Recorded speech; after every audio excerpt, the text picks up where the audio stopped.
Very good morning to you on this very warm Monday. I suppose maybe you, like me, were forced, chose to watch snippets of so many football matches over the weekend. I hope you're ready for this week. We're just finishing up the end of chapter 9 of 2 Corinthians with this lovely phrase at the end of all this talk about giving and about monetary giving and sowing seeds and everything. I was going to talk about seed sowing, but I've talked a lot about seed sowing, and that's a thought that you can pursue when you wish to. It comes up very frequently in the scriptures, and it's worth a Bible study with a good concordance, looking up seeds and see how the Lord speaks to you about it. But this morning I woke up with the thought about of an old hymn that I used to sing, which was had a chorus which said, "Channels only, blessed Master, but with all thy wondrous power flowing through us, thou canst use us every day and every hour." And I was suddenly thinking that this idea that God gives us, he says it again in these last few verses, God gives us generously. You will be enriched in every way for great generosity. Again, he says the same idea. So I found myself alliterative this morning in my thinking. God wants us to be fast-flowing rivers rather than large reservoirs of water.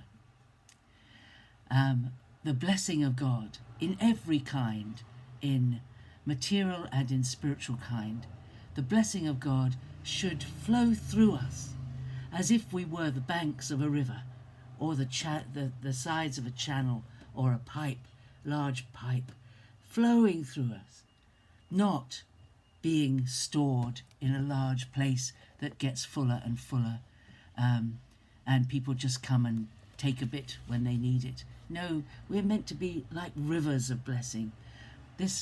You will be enriched in every way for great generosity, which through us will produce thanksgiving to God. He's talking about their specific gift to help those who were in need at that time, that they were going to take from the Corinthians to those who needed it, so that those who received it would give great thanks to God.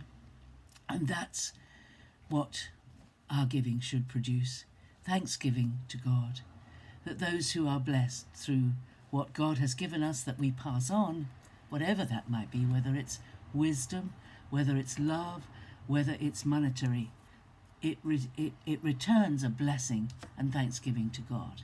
And that's how it's meant to work.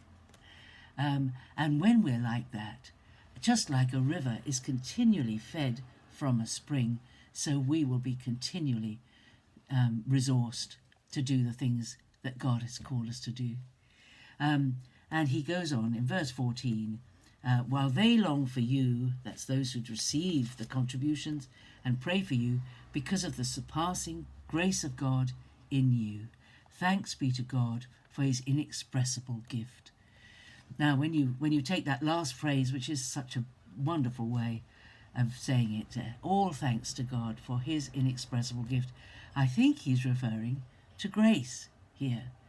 But when I read that verse, I always think of Jesus, the supreme gift of God to us. God is always giving to us so that we are full and blessed and overflowing. That picture we had about the bowl or whatever it is that was filled, you give and it's given back to you, pressed down, good measure, shaken together, pressed down, running over. Just imagine yourself. You could do it in the kitchen. Take a bowl, fill it with sugar, or take a bottle and fill it with sugar, and then shake it so that the air comes out of it and it settles and there's space for more.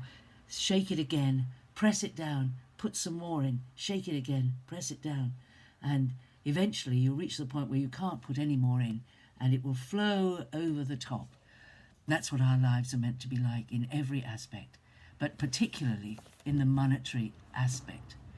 God gives us so we can give. He gives us so that we're provided for, but also so that we can bless others.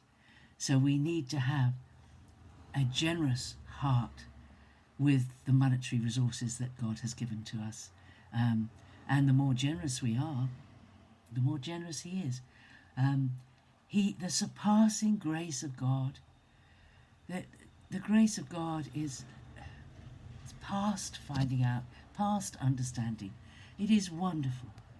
And as we look at how God moves in our lives, if we take care of rendering to Him what belongs to Him, to Caesar what belongs to Caesar, to God what belongs to God, so that we pay what we have to in order to live our lives. We pay our taxes and our car insurance, our house insurance, whatever else we have to pay, and we give to God and we give to others generously.